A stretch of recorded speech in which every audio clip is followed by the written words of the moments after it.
Au cœur de votre vie, nous souhaitons entendre votre histoire. Cette émission met en lumière les couples qui ont surmonté des épreuves difficiles. Animée par Flora Dassé. Rejoignez-nous pour diffuser l'espoir et la résilience, une histoire à la fois. Aimer, c'est être ensemble pour le meilleur et pour le pire. Mais comment réagir quand le pire prend le dessus? Eh bien, c'est ce que nous allons découvrir aujourd'hui avec le couple Kwame. Bonjour à tous, bonjour à toutes et bienvenue à votre nouvelle émission Au cœur de votre vie. Monsieur et Madame Kwame, bonjour. Bonjour Flora. Merci d'avoir accepté de nous raconter votre histoire. Merci à vous aussi. Mais déjà, est-ce que vous pouvez vous présenter? D'accord. Je suis Poku Ange Elliot épouse Kwame, assistante administrative dans une PME de la place. D'accord, moi c'est Béranger Kwame. Nous vous disons merci de nous avoir choisis pour le premier numéro de votre émission.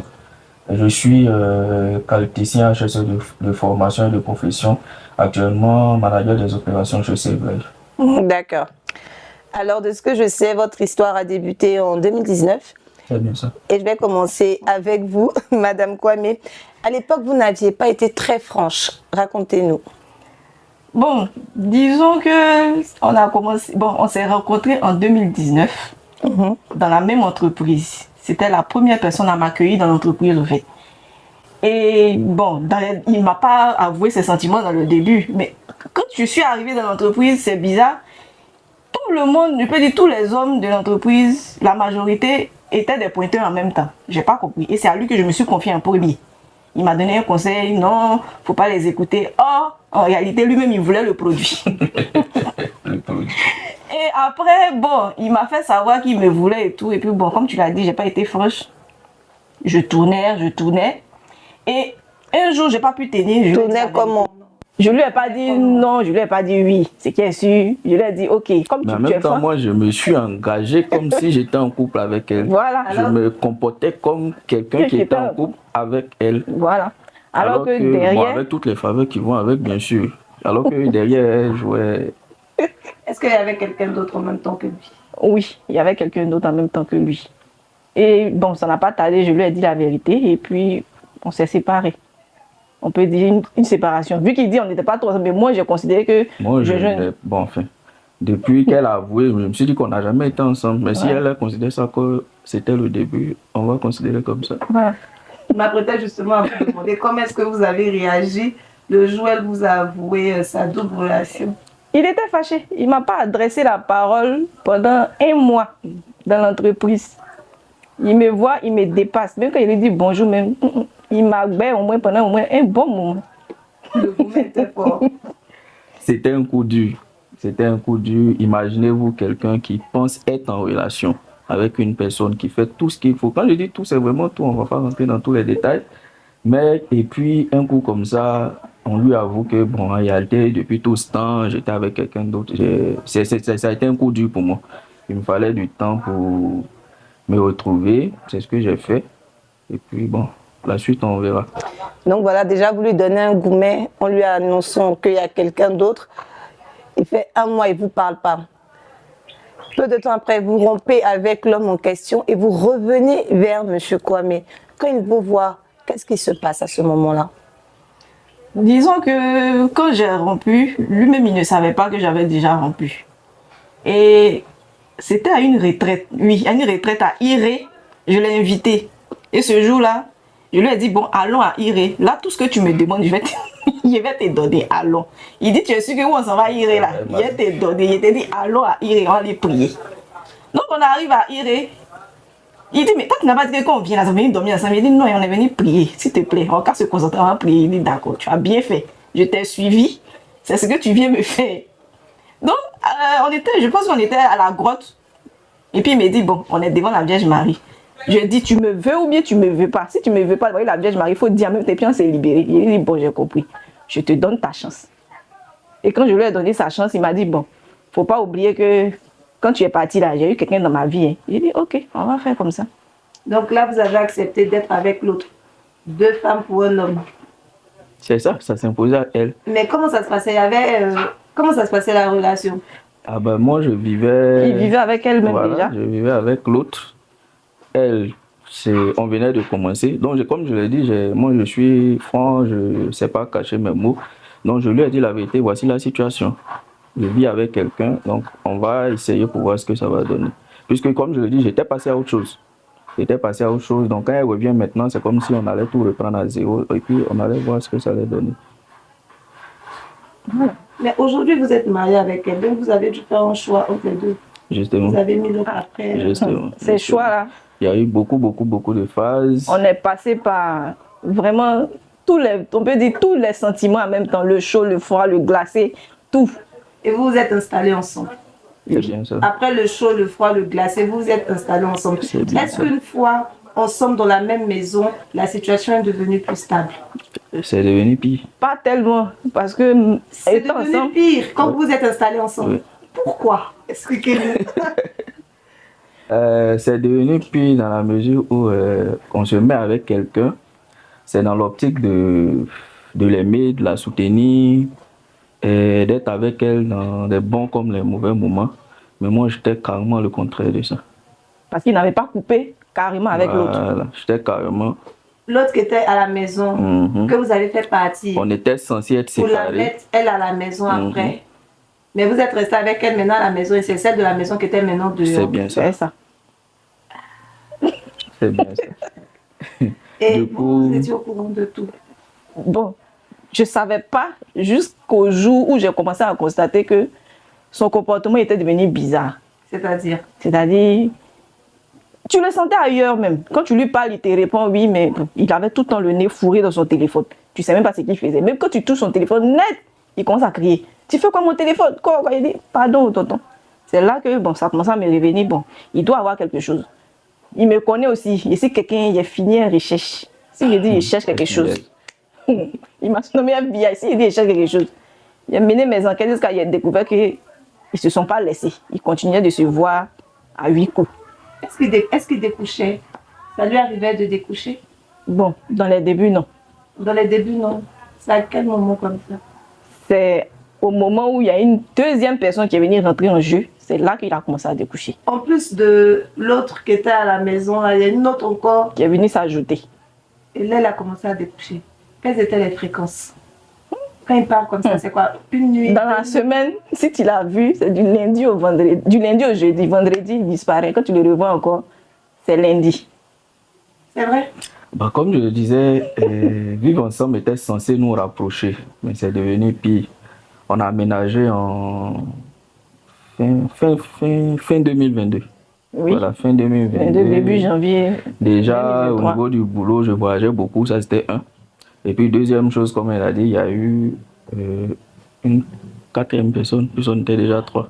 Et une quatrième personne qui est lancée en liste.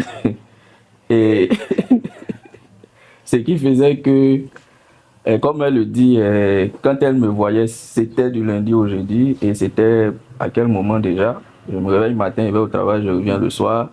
Vendredi, quand je vais, souvent je passe à la maison pour déposer mon sac avant de partir. Sinon, je vais directement, quand on se revoit, c'est lundi soir. Mais quand vous veniez à la maison, vous ne la voyez pas triste, ça ne vous faisait rien? Je la salue. Il me salue, mais en ce temps même là. Hey, quand tu dis petit truc même là, ça devient palable. C'est un argument pour dormir dehors. C'était tout le problème. C'était un peu comme ça. Tout le temps sur la défensive, tout le temps nerveux. Vous étiez amoureux quoi? Amoureux de... Vous aviez des papillons dans le ventre par rapport à celle qui était de... J'étais plus engagé là-bas en tout cas. Vous étiez plus engagé là-bas. Au point même à me dire que, ma chérie, un 13 février, prends tes bagages, il faut partir chez toi. Il n'y a plus besoin de toi. Et vous avez même chassé de la maison? Oui. Le 13 février. Ah oui, 13 février, tu m'as fait asseoir, tu dis, tu veux me parler. Je te dis, je t'écoute, tu dis, que bon, j'ai bien réfléchi, j'ai vu que je ne suis pas trop concentrée. Pour nous deux, bon, il faut rentrer chez toi. Et puis on va continuer de se voir, hein, mais dans la maison, on ne peut plus vivre ensemble. Il a dit, il a compris. Donc, il a commencé à appeler mes bagages. Il y a longtemps, moi j'ai oublié ça. Il a commencé à appeler mes bagages. Le lendemain, le même 14 février, il dit, tu t'en vas où? Il faut attendre d'abord. Il ne faut pas les gens vont voir, tu as pris tes bagages, tu es parti, il faut attendre. Il dit, ok. Il revient le soir, il dit, bagages au salon, pourquoi? Mets tes bagages dans la chambre. Il dit, mais tu veux quoi au juste? Je vais ou je reste? Il dit, quand je serai prête, il faut partir. Donc, c'est ça. J'ai entendu, c'était la première fois de me dire, va.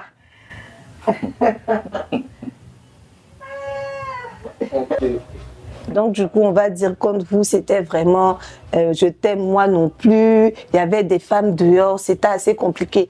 Mais je crois que vous lui avez fait quelque chose vraiment qu'elle n'a pas supporté. Ce jour-là, elle a songé à vous quitter. Vous aviez un projet, vous avez même pris un prêt bancaire. Et quand vous avez obtenu ce prêt-là, vous avez tout mis dans la main de la femme qui était dehors pour la laisser à la maison. Qu'est-ce qui vous est passé à la tête ce jour-là? C'est une question assez difficile. On peut dire, ça a été une partie un peu triste pour moi de ma vie. J'aime pas trop beaucoup revenir, mais bon, comme c'est dans le cadre de l'émission, on va essayer de survoler un peu. Bon, comme on le disait tout le temps, j'étais plus engagé dehors tout à l'heure, pardon, j'étais plus engagé dehors qu'à la maison. J'avais parfaitement confiance en cette dernière-là. J'avais un projet que j'avais ficelé de bout en bout que je devais faire. Je lui en ai parlé. Et avec la confiance que j'avais en cette dernière-là, elle m'a orienté sur une autre voie qui pourrait être plus porteur que le projet que moi je devais mettre en place. Donc c'est ainsi que cet échange-là a eu lieu. Mais malheureusement, ça n'a pas donné ce que ça devait donner. Et puis bon. Elle a bouffé tout votre argent. Disons ça comme ça. On n'a pas vu cette partie en tout cas. On va passer dessus. Comment est-ce que Madame Kwame a réagi quand elle a su que son époux avait remis tout l'argent à la femme du dehors? Nous le saurons juste après la pub. Cette émission met en lumière les couples qui ont surmonté des épreuves difficiles. Animée par Flora Dassé.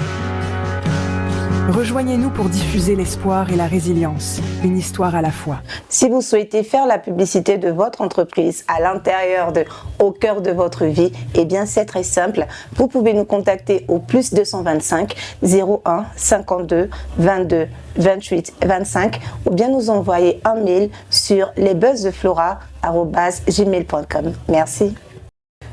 Pour ceux qui nous prennent en marche, nous sommes au cœur de votre vie. Madame Kwame, comment est-ce que vous avez réagi quand vous avez su que votre mari avait remis des millions à une autre femme dehors? D'accord. Bon, je ne savais pas. Je n'ai pas su sur le coup. Je l'ai su peu de temps après. Comme je l'ai dit, je pense que j'avais commencé à soupçonner un truc de ce genre mai, juin, où il dormait pratiquement plus à la maison. Je comprenais rien, franchement. Et en fin août, j'ai décidé de faire une neuvaine pour recommander la situation. Parce que franchement, je ne comprenais plus rien. Je ne savais pas. Non seulement tu ne dormais pas, tu me parlais mal, je ne comprenais pas. Donc, tu parlais mal comment? Tu parlais mal. On te dit bonjour même là, tu dis tu me salues pourquoi? À ce point-là? Téléphone même. J'ai dit un jour même, m'a parlé ma téléphone portable déchargé. Comment ça? Branché sur le téléphone. Moi, je ne savais pas que le téléphone était branché. J'ai déchargé. J'ai dit pourquoi il est déchargé, que j'ai gâté son téléphone. Et ça, il a pris cette occasion pour sortir? Il n'est pas. Pour dormir dehors? Non. Non. Monsieur Kwame? Non, parce qu'elle a débranché votre téléphone qui est en charge. C'est un nouveau téléphone qu'il a acheté. Il dit la charge doit faire 8 heures. Moi-même, je ne savais même pas que le téléphone était branché. Donc, en débranchant les appareils avant de sortir, j'ai débranché. Il dit, moi, j'ai gâté son téléphone. Que si je gâte son appareil là, il est remboursé. J'ai dit, mais quel appareil? Je regarde, il dit que mon téléphone était branché. Non, mais c'est pas la cause pour laquelle il était fâché. Peut-être qu'il devait sortir, c'était déjà programmé. C'était un argument que tu as trouvé. Parce qu'il était fâché. Ce jour, je suis arrivé au travail. Je lui ai envoyé un message, mais il ne m'a même pas répondu. Donc, j'ai appelé son père spirituel. Je lui ai dit, ah, voyez ce qui se passe. Il dit, ce que tu me dis là, depuis que ça a commencé, pourquoi tu ne m'as pas dit? Il dit, ah, le vieux, moi, le truc, c'est pas tout, il explique. Il dit, explique-moi ce qui se passe. Donc, je lui ai expliqué ce qui se passe depuis. Il dit, qu'est-ce qui s'est réellement passé aujourd'hui, quand tu m'appelles là? Je lui ai dit, c'est par rapport à un téléphone portable, il est fâché. Il dit, laisse, je l'appelle. Ce jour-là, quand il est arrivé, mais j'étais assise dehors là. Il est rentré à peine, il m'a dit bonjour. Il est ressorti, il est parti. Il m'a plus fait signe de vie, il n'a plus appelé. Je l'ai appelé, il n'a pas décroché. Et là, pour le téléphone, qu'elle a décroché, il a fait combien de jours dehors? Il est parti vendredi dans son habitude. Il est parti vendredi, il est revenu dimanche soir. Il est venu dimanche soir, carrément. Et c'est, comme je l'ai dit, c'est en août. J'avais commencé à être épuisée émotionnellement. Donc en août, j'ai mis en place une neuvaine. Parce que je ne savais plus ce que j'allais faire. Ça, Dieu seulement, il pouvait m'en remettre. Et j'ai dit, bon Seigneur, là, moi, je ne sais plus. Hein. Tout ce que je devais faire, là, j'ai fait. Tu dis d'être soumise, d'être gentille, j'ai tout fait. Mais là, j'ai l'impression que ça ne marche plus.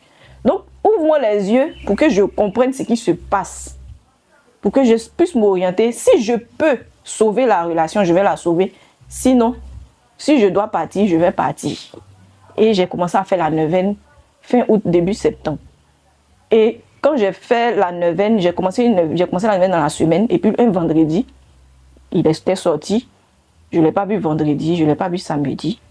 Et dimanche matin, je suis allée à la messe. Le dimanche matin, on était au 5e jour de la neuvaine. Je suis allée à la messe le matin, je reviens. Je vois qu'il est rentré, il s'est changé, il est ressorti. Bon, je n'ai rien dit. Et il est revenu vers le même dimanche, il est revenu à 14h, 15h par là. Donc il est revenu, j'étais tellement fâchée. Je lui ai dit, mais pourquoi tu fais ça? Quand tu sors là, dis où tu vas. Parce que si tu ne dis pas que quelque chose t'arrive, moi je réponds comment? Il dit de toutes les façons, même là. Bon, monsieur, il te dit, prends tes bagages, tu vas partir. Ça fait la deuxième fois encore. J'ai dit, de partir. À peine on finit de parler, que son téléphone sonne. C'est là d'abord, il me dit, lui, il ne sait pas où ma force l'a quitté. Je lui ai arraché son téléphone. Et j'ai décroché. Je n'ai même pas réfléchi, même. J'ai commencé à insulter la fille en même temps. Parce que ça pétait pour moi. Je l'ai insultée. Et je ne lui ai même pas laissé le temps de parler, j'ai raccroché. Je dis bien les 10 minutes qui ont suivi. Elle est venue taper à la porte, mais il fait un scandale ici. Elle est venue t'insulter. Ou bien lui l'insulter. Moi. Mais quand elle était en train de vous insulter, lui, il faisait quoi? Lui, il essayait de se débattre comme il pouvait pour la faire sortir, mais elle ne sortait pas. Mais comment elle a connu ici, la maison ici? Il peut répondre. Comment elle a connu la maison?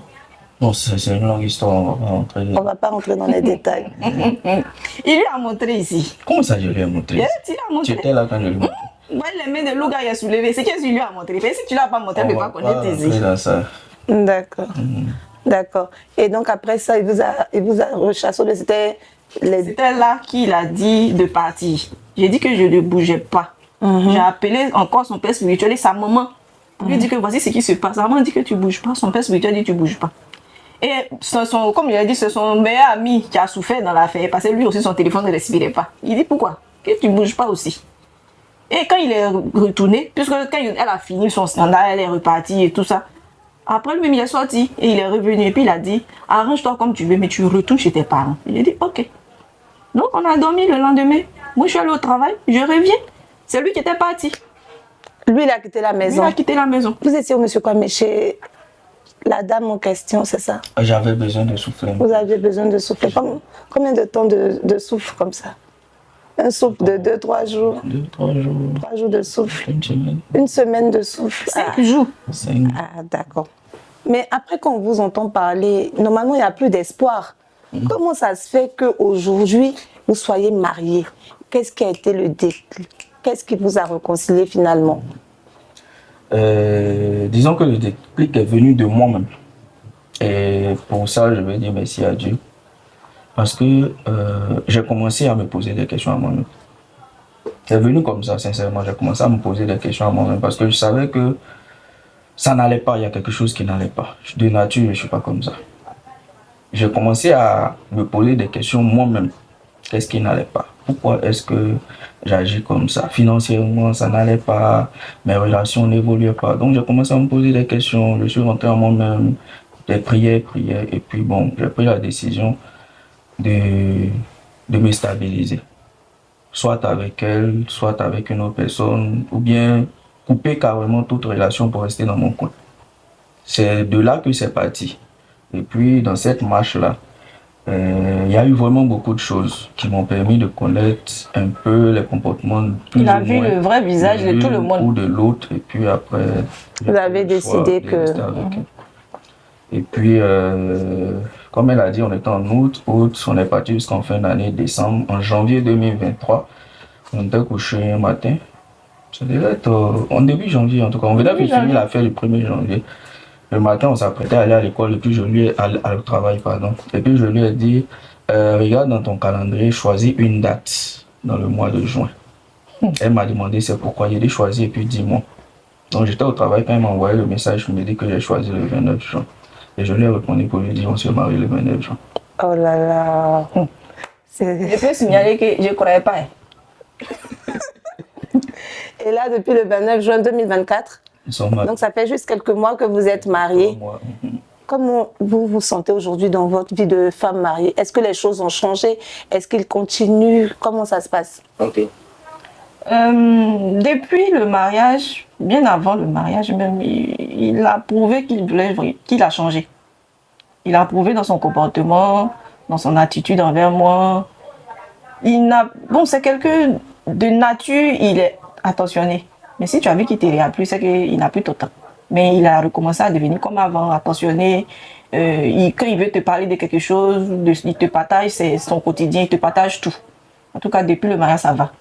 Vous êtes heureuse aujourd'hui? Oui, ça va en tout cas. D'accord. Et si aujourd'hui vous deviez dire quelque chose à des couples qui vivent la même situation que vous, ce serait quoi? Je leur dirais qu'ils aient beaucoup de patience et puis prier beaucoup. La base même, c'est la prière, la patience, la tolérance. Et surtout, ces personnes-là n'ont qu'à beaucoup réfléchir avant de poser des actes. Parce que chaque acte que tu poses a toujours des conséquences qui rattrapent à chaque fois. Donc, pour éviter de regretter, de se retrouver dans des situations qui vont vous nuire à tous les deux, il faut toujours réfléchir, mais toujours la base, la prière, la tolérance et le pardon. Et vous, monsieur Kwame? D'accord. Moi, je voudrais parler, m'adresser directement à mes frères, aux hommes. Je veux leur demander d'être assez responsables. Quand on décide de se mettre avec une personne, c'est de pouvoir supporter cette personne-là, de pouvoir être là quand ça va, quand ça ne va pas. Quand on n'est pas encore sûr de se mettre avec quelqu'un, c'est pas la peine d'aller mettre cette personne-là dans sa vie. J'ai vécu une expérience qui, pour moi, a été très mauvaise. Donc, j'ai vécu cette expérience-là et je ne la conseille vraiment pas à mes frères. C'est faire souffrir inutilement les enfants des gens. Quand on n'est pas sûr, c'est pas la peine de s'engager. Voilà un peu ce que je voulais dire. Monsieur, madame Kwame, merci à vous de m'avoir accueilli chez vous. Merci à vous. J'ai passé un agréable moment en votre compagnie et je vous souhaite beaucoup de bonheur pour la suite. Amen. Et à vous qui êtes restés avec nous tout au long de cette émission, je vous dis merci et je vous donne rendez-vous la semaine prochaine pour un nouveau numéro de Au cœur de votre vie. C'était Flora Dassé et je dis merci à la boutique Gémeaux qui m'a habillée. Bisous. Voici quelque chose qui va vous épater. Votre relation ne tenait qu'à un fil, mais l'amour vous a réunis à nouveau. Sur Au cœur de votre vie, nous souhaitons entendre votre histoire. Cette émission met en lumière les couples qui ont surmonté des épreuves difficiles. Qu'il s'agisse de difficultés financières, de deuil, de tensions familiales ou même d'infidélité. Votre parcours peut inspirer d'autres couples à continuer à se battre pour leur amour. Au cœur de votre vie est là pour soutenir et sensibiliser les couples qui traversent des moments difficiles. Si vous souhaitez partager votre histoire, contactez-nous. Nous viendrons chez vous pour filmer votre témoignage en toute transparence. Animé par Flora Dassé. Rejoignez-nous pour diffuser l'espoir et la résilience, une histoire à la fois.